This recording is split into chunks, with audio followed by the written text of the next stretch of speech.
It's good morning, Belen Lopez. Exite, welcome to Yellow Shelf.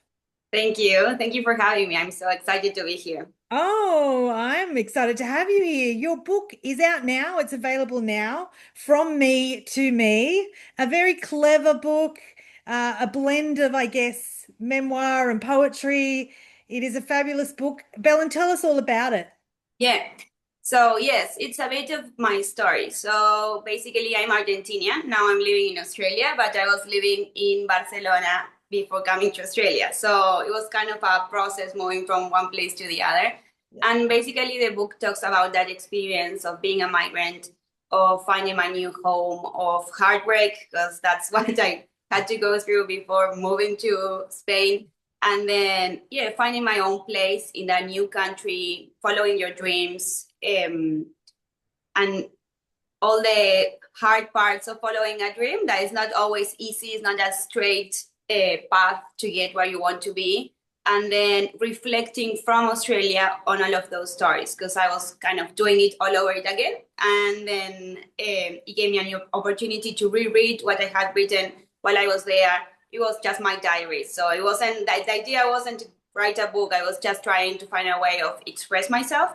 And then suddenly I was in Australia rereading all of that, and it was like, oh, this is a book. So I started like getting all of those parts together.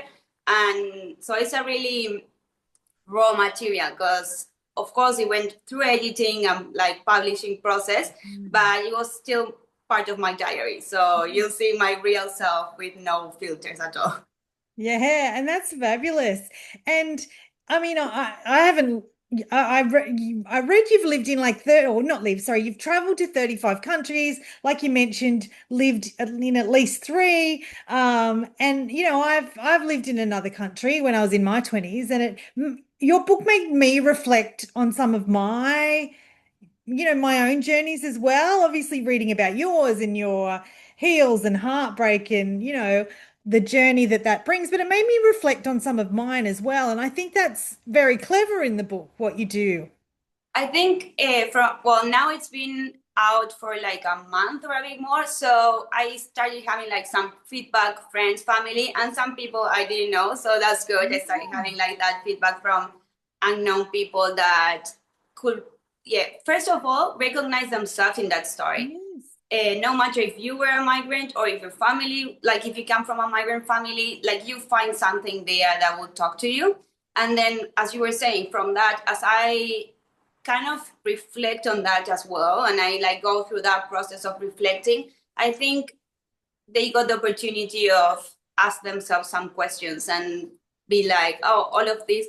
It's kind of finding the right words to express what was happening to you. And like, I think migrating is an excellent experience, and I recommend that to everyone. Yeah. But also, it creates some wounds of being out, like far away from your house and Yeah. like far away from family, needing to make new friends, new family, like rebuilding Yes. yourself.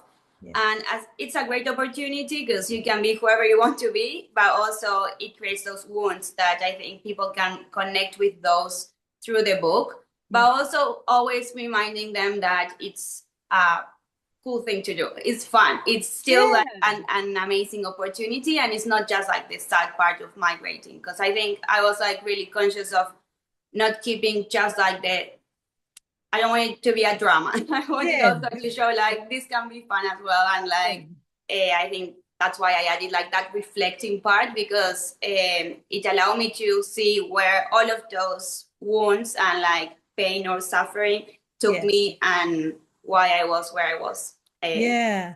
And lots of adventures, lots. And whether it's travel adventures, settling adventures, like you mentioned, connections, new friends, new community. Yeah, it was thoroughly enjoyable.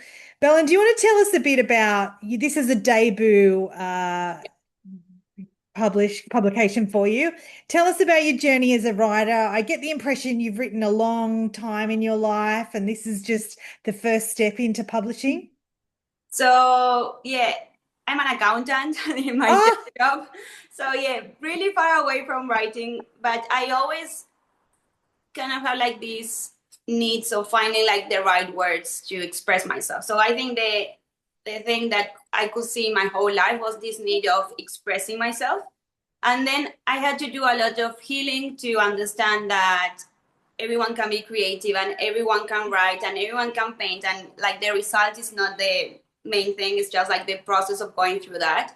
But yes, I started writing when I was in Spain because I didn't have anyone to talk to. So I was like, I didn't have that many friends yet that I could have like a deep conversation and talk about feelings, because I like arrived there and yes, I had family and I was meeting some people, but it was like I was going through a heartbreak. My dad lives Yeah. there, but I didn't want to talk with him about my heartbreak. So it was like I need to just sit down and write. And it was something like that came natural to me. I didn't think of it like, yeah, like I'm trying to express myself. Like Yeah. now I can reflect on that, but at the moment it was just like I don't have anyone to talk to. My friends are in a different time zone, so I'm awake and they're sleeping, and like I don't have anyone like I can Yeah. connect with. So yeah, I started writing, and that was kind of my way of healing and understanding and putting words to what I was feeling.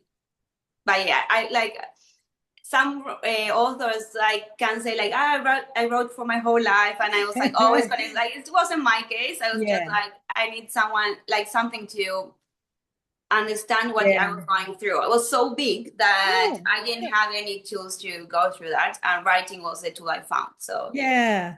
And look, that's a really powerful share. I think lots of people can relate to that. Writing comes to them at different times and Yeah. seasons in their lives. I'm glad you shared your career as an accountant because it just shows, we can, have a career that pays the bills, but we can also have a creative side, and that's quite inspiring.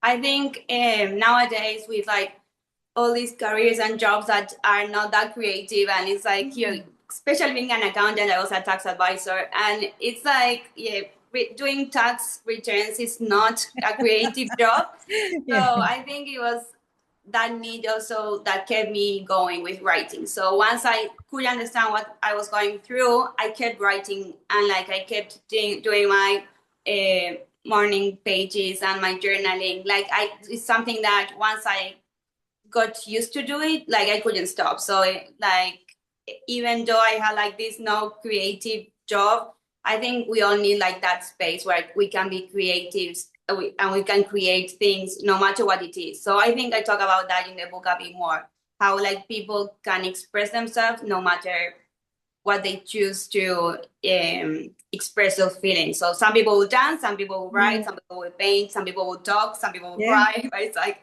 you need to go through those feelings in order to understand what you're going through. Yeah, no, absolutely. And Bellum, tell me, will you write again? Have you got the bug? I know you're enjoying launch and, being able to share your book with the world, but would you think about writing in the future again and publishing? Do you see that as part of your creative growth? So yes, at the moment I'm writing this like I'm trying to find like the right way of expressing it, but it's like kind of a workbook, or like it's more like journaling kind of thing for migrants to understand, to be able to what you were saying, like once you read the book you can see like different things that were happening to you, and you can reflect on that. So it's more like walking with them through that book so they can also reflect on those things, so not just tell my story, but also they can tell their own stories and like empower those migrants through that process of telling their stories. I think we need to speak up a bit more and like Yeah. connect to each other, because we are all going through the same things, but it's also hard to say like, I'm in this new country, this was my dream, but I'm not 100% happy, and there's something I need to work to understand what's wrong, and what can I improve, and how can I reconnect with what home means for me. And so yeah, I'm trying to write around that. I have some other things written from the past, Yeah, some kids fabulous. stories, but it's like yeah, and I think once you open that door, it's really hard to close. So I Yes, think yeah. Well, I it sounds like a really lovely supportive community and future writings that you'll be able to support others. yeah, yeah, I think it's in a way this book is published just because I want to help others, because it was my diary, like it was Yeah. my personal Yeah. journal. I could just keep it there hidden, but I think the only way of helping others to find those words and let them know that everything they're feeling is what everyone is feeling. And I think that's why it needed to be published and it needed to be a book and everyone being able to read it. Well, keep writing, and Thank any you. future work or support I can give you, please come back and share with Yellow Shelf. Yeah, I would love that. Thank you for having me. It was amazing. I love your way of doing the interviews. It's like feels super comfortable. So yeah, thank you. That's the way we love it. Helen, Belen, all the best with the book, and yeah, keep writing. Thank you. Thank you. And yeah,